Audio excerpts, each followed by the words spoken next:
This is your News Source Evening Bulletin for today, Thursday, the 23rd day of December in the year 2021.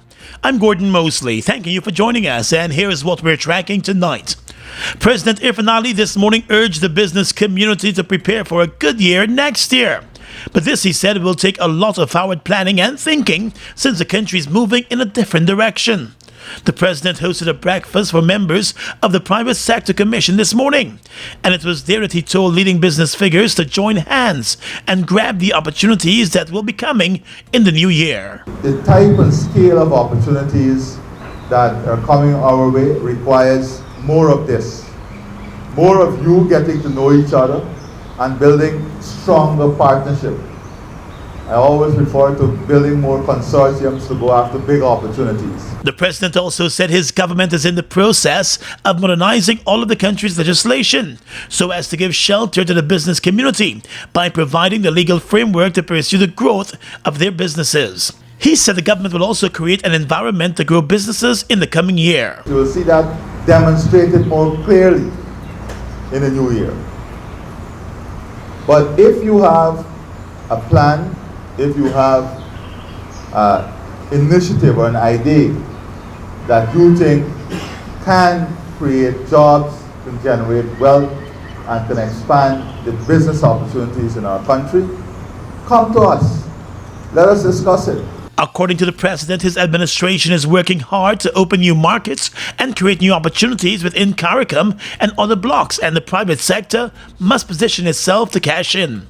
A local content bill was recently tabled in the National Assembly to ensure local businesses benefit more from the growing oil and gas sector in Guyana. More news coming up in just a moment. I'm feeling it. You know it? That Christmassy feeling? Friend, I'm ready for everything. All the decorations and lights. Bring on all the Christmas goodness. And I heard GTT is giving away millions in cash and prizes for the season. It just doesn't get any better. Multiple draws, multiple chances to win, live radio giveaways of cash, grocery vouchers, phone credit, and more.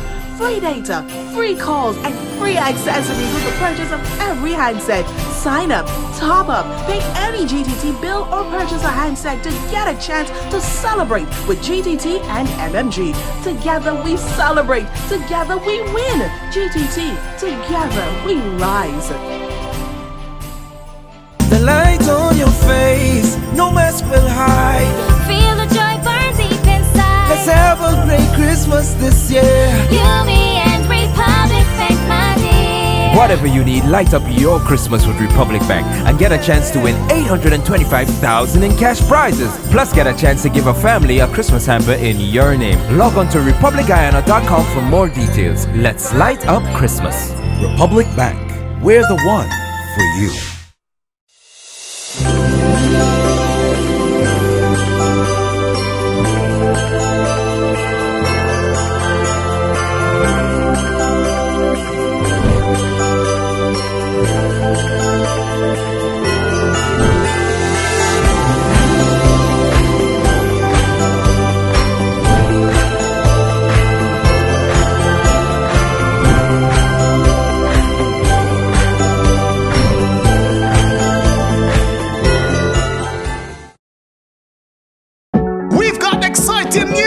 All 12-ounce yellow cab Buster are now only $100. Buster, live in Come full get color. your Buster, Buster $100. Come get your Buster, Buster $100.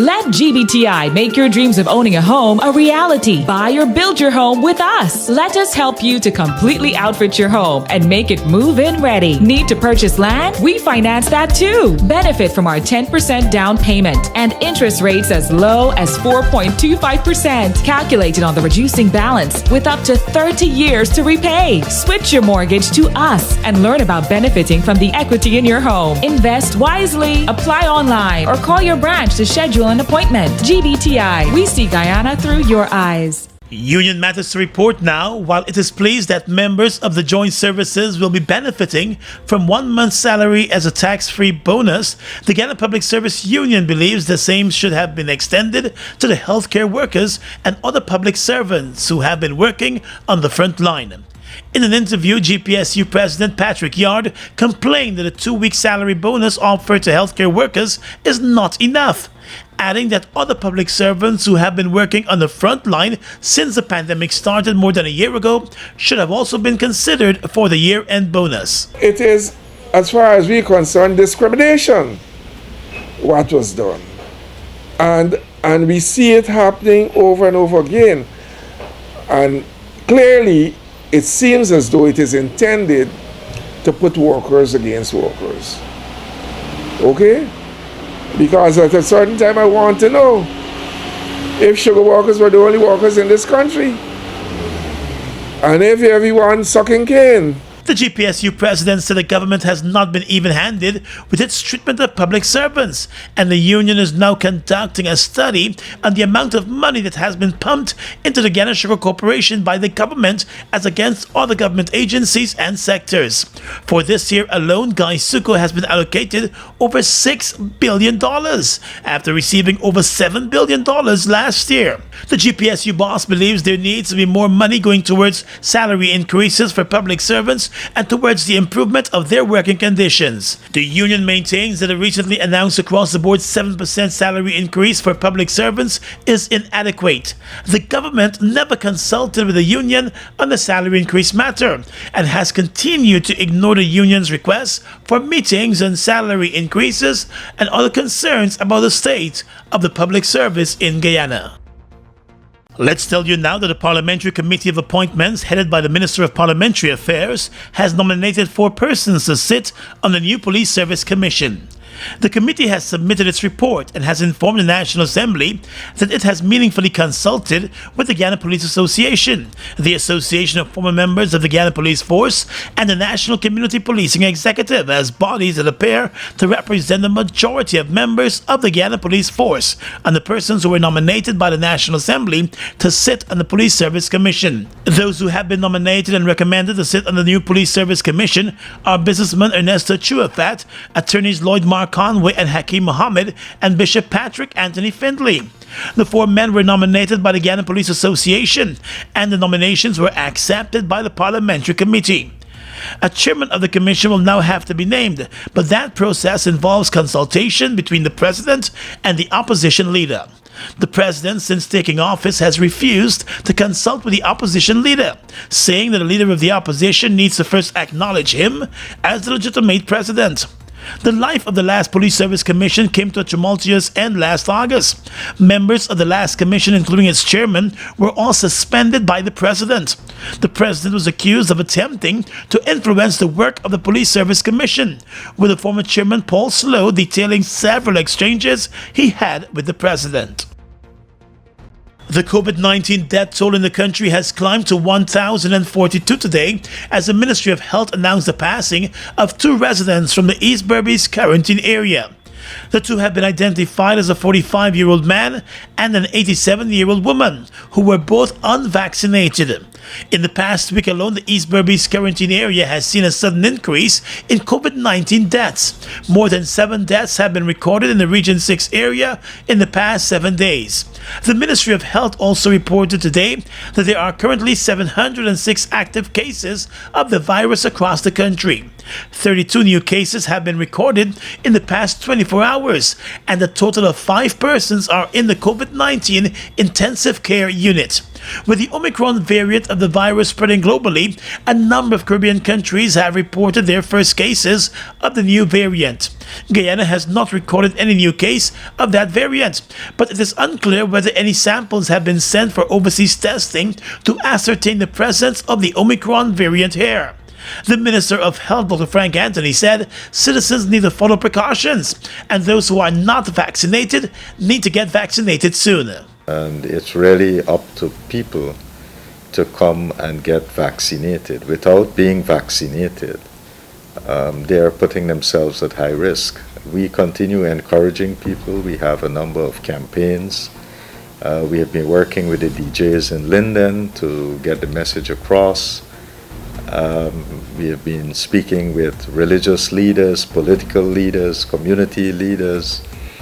And this here is a community effort. It's without each one encouraging the other to be vaccinated, it's going to be a difficult task. Over the holiday weekend, the National COVID-19 Task Force intends to be out in full to clamp down on parties and large public gatherings. High Commissioner to India and former Alliance for Change parliamentarian Charan Das Prasad has been given additional diplomatic responsibilities. He has now been appointed as Guyana's High Commissioner to Sri Lanka. In March this year, Prasad was appointed the High Commissioner to the Republic of India, replacing David Pollard. On Tuesday, Mr. Prasad presented his credentials to the Sri Lankan President in Colombo, making him Guyana's non-resident High Commissioner to the Democratic Socialist Republic of Sri Lanka. In brief remarks, Prasad pledged to continue cordial relations between Guyana and Sri Lanka, and he expressed his commitment to advancing bilateral relations between the two countries. According to a brief release by the Ministry of Foreign Affairs, High Commissioner Prasad was engaged in a series of meetings with the Sri Lankan president, and those discussions were aimed at strengthening relations and deepening engagements for mutual cooperation.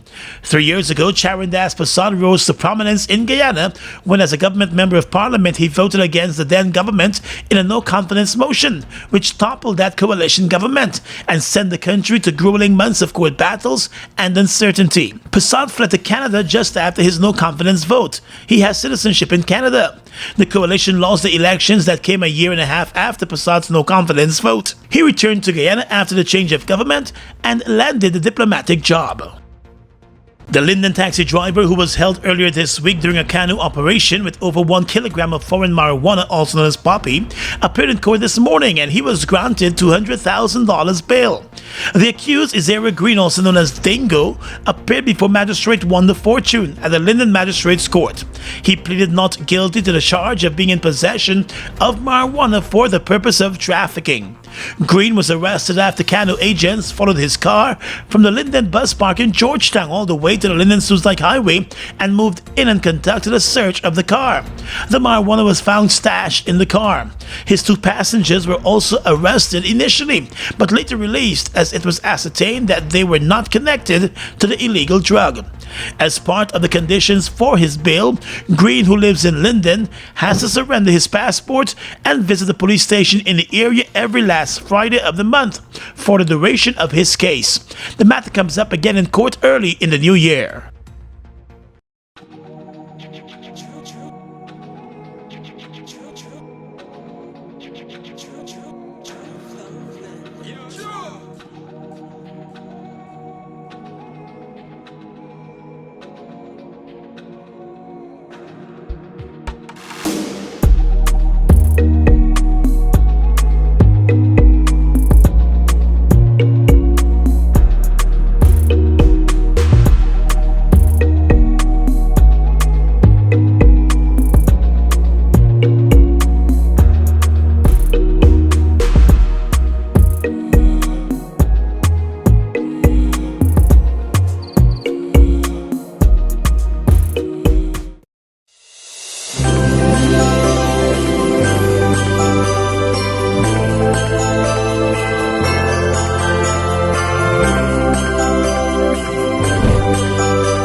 It's one of your biggest goals, getting your own home, where memories are made, where happiness lives. You may feel that home ownership or renovation is beyond your reach, but we at Republic want you to know that there's always a way. Ask us about our suite of mortgages. Let's help make your housing wishes come true. Or advise on how the equity in your existing home can finance other dreams and goals. Call or go online to learn more. We've got exciting news! All 12-ounce yellow cab Buster are now only $100. Buster, live in Come full get color. your Buster, Buster 100.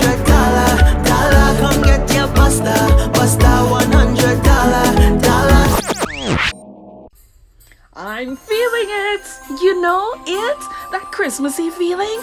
Friend, I'm ready for everything. All the decorations and lights. Bring on all the Christmas goodness. And I heard GTT is giving away millions in cash and prizes for the season. It just doesn't get any better. Multiple draws, multiple chances to win, live radio giveaways of cash, grocery vouchers, phone credit, and more. Free data, free calls, and free accessories with the purchase of every handset. Sign up, top up, pay any GTT bill or purchase a handset to get a chance to celebrate with GTT and MMG. Together we celebrate, together we win. GTT, together we rise. Fuel it up and drive, Super 95. Tune up. Fuel it up and drive, Super 95. Tune up. Protect your fuel system, boy. High mileage and performance, boy. Guy Oil Super 95 gasoline gives you more reasons to drive and is available at 56 service stations nationwide. For affordable price, high performance, and high mileage, choose Guy Oil's Super 95 gasoline. Fuel it up and drive.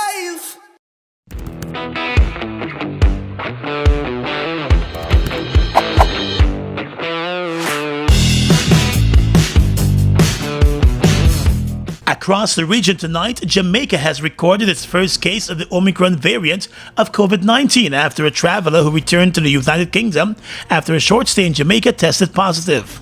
The country's health minister said that they have been advised through the UK's international health regulation system that a traveler to Jamaica has returned a positive test result. The Jamaican health minister said that as a result, there are several conclusions that could be drawn from this, including the fact that a person may have been infected by others within the population, or that a particular person could have interacted sufficiently while in Jamaica to infect others. The health minister appealed to Jamaicans not to panic, but to heighten their adherence to prevention protocols, especially in light of the festive season, urging nationals to get vaccinated. Much remains unknown about the Omicron coronavirus variant, including whether it is more contagious, as more health authorities suspect, whether it can thwart vaccines, and whether it makes people as sick as the original strain. Jamaica has recorded over 2,400 coronavirus deaths and 92,127 infections since last year. In neighboring Brazil, over 300 Brazilian senior officials have resigned from their posts over budget cuts to the country's tax and customs agency. One of the agency's unions said yesterday, amid anger over the president's decision to grant police pay rises.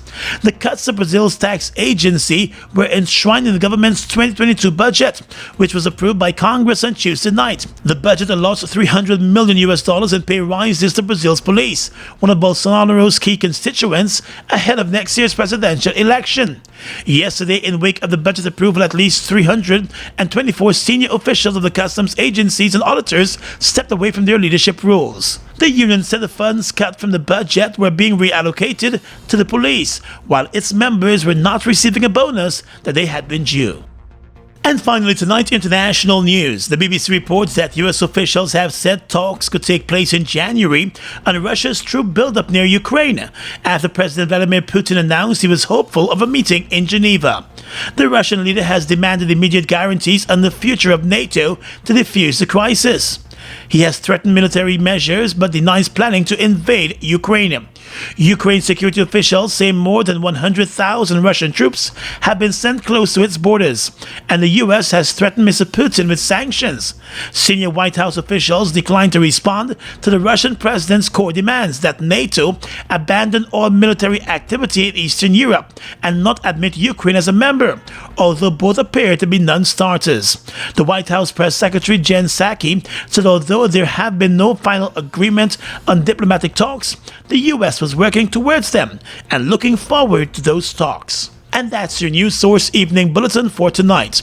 I'm Gordon Mosley, reporting and encouraging you to stay safe.